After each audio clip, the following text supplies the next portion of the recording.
In this video, we'll show how to enable work sharing to allow multiple users to work on a project simultaneously. We'll see the concept behind central and local files and how to work with those. We'll show how to borrow elements to edit the model.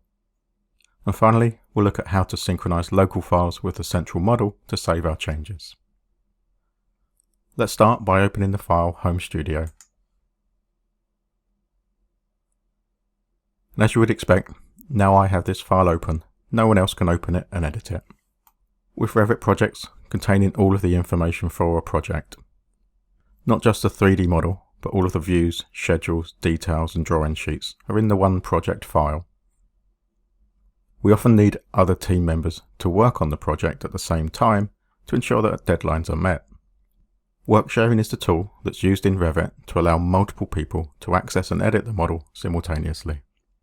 To enable work sharing, we'll go to the Collaborate ribbon tab, and from the Manage Collaboration panel, we'll choose to collaborate.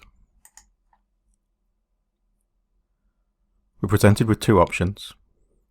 We can choose to collaborate using the BIM 360 Document Management Cloud service, which allows us to share with people outside of our organisation and outside of our local network. Alternatively, we can share within our network, which means people that are actually physically logged on to our network will be able to share with us. And this is the option we'll choose. So we'll choose OK. And now after a few seconds, the work sharing will be enabled. And I can see that if I select one of my objects, looking at its properties here, we have a parameter for work set, and it's currently set to be work set 1. So all of the objects in the project now have the work set parameter. And going back to the Collaborate ribbon tab and choosing work sets, we can see that we have shared levels and grids as a work set and also work set 1. And currently I'm set to be the owner of both of those work sets. We're not going to make any changes at the moment, so we'll choose OK. And before we continue much further with editing this file, we need to save it as a central model. So from the Quick Access toolbar, I'll choose Save. And we get a warning just letting us know that this is the first time it's been saved since the work sharing was enabled, and therefore if we continue it will be created as a central model. So we'll choose Yes to continue. Now this file will be saved as a central file. As we still have the central file open, other users cannot yet use this file. In order to use work sharing properly, we need to work in a local file. So to do this, we'll close the central model down, but before I do that, I need to relinquish all of the objects that I own. So from the Collaborate ribbon tab on the Synchronize panel, I'll choose Relinquish All Mine.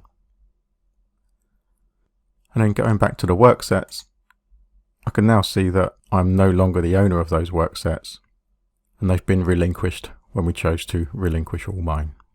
So we'll choose OK, and now we can close this file down. Looking at the Revit homepage, we can see on the Recent Files tab here our Home Studio, and we can see it now has the marker here to indicate that it's a central model. And if I now select to open this file, we'll get a message here letting us know that we'll actually create a local copy of the file.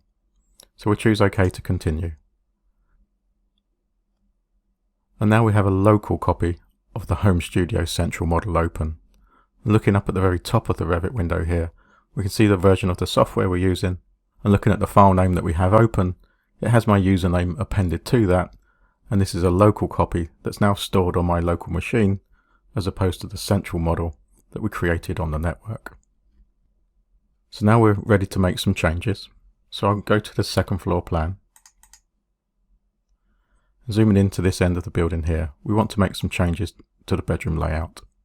And if I select one of the objects, we can see that we have this symbol, which if we hover over, it says to make the element editable. So I'll click this, and I've now borrowed that piece of furniture from the central model. So I'm now able to make changes to this furniture. So we'll rotate it through 180 degrees. And we can move it over to this side of the room. We can do the same with this piece of furniture here, and we'll make this editable, and we'll move it across to the opposite end of the room.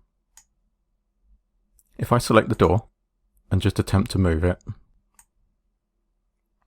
we'll see that it does actually move. So even though I didn't click the Make Element Editable symbol, I was still able to move the position of that door, and we can flip this around.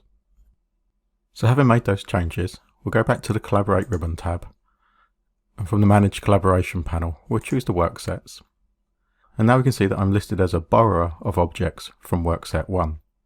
So by choosing to make those elements editable, and by moving the door, we've borrowed the individual elements from the workset, as opposed to previously when I was shown as being the owner of the workset. And this way, we can borrow individual objects and edit the model, and other users can do the same with the least amount of inconvenience. So we'll choose OK. So now we want to make some changes to the ensuite.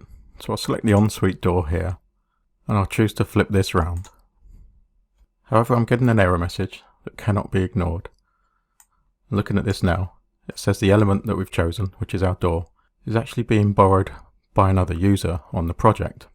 And because of this, we can't make any changes to this until they relinquish their borrowing of that object.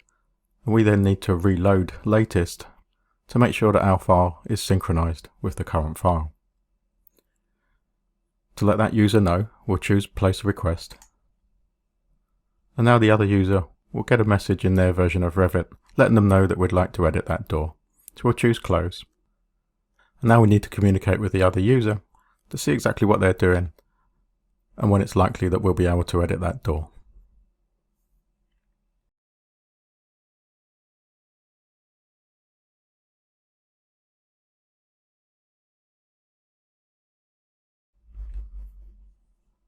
So now we can see that the editing request has been granted, and having spoken to the other user, they've finished making their changes, and they've synchronized and relinquished their control of those elements. And hence we're now seeing the message here that the element is free for us to edit.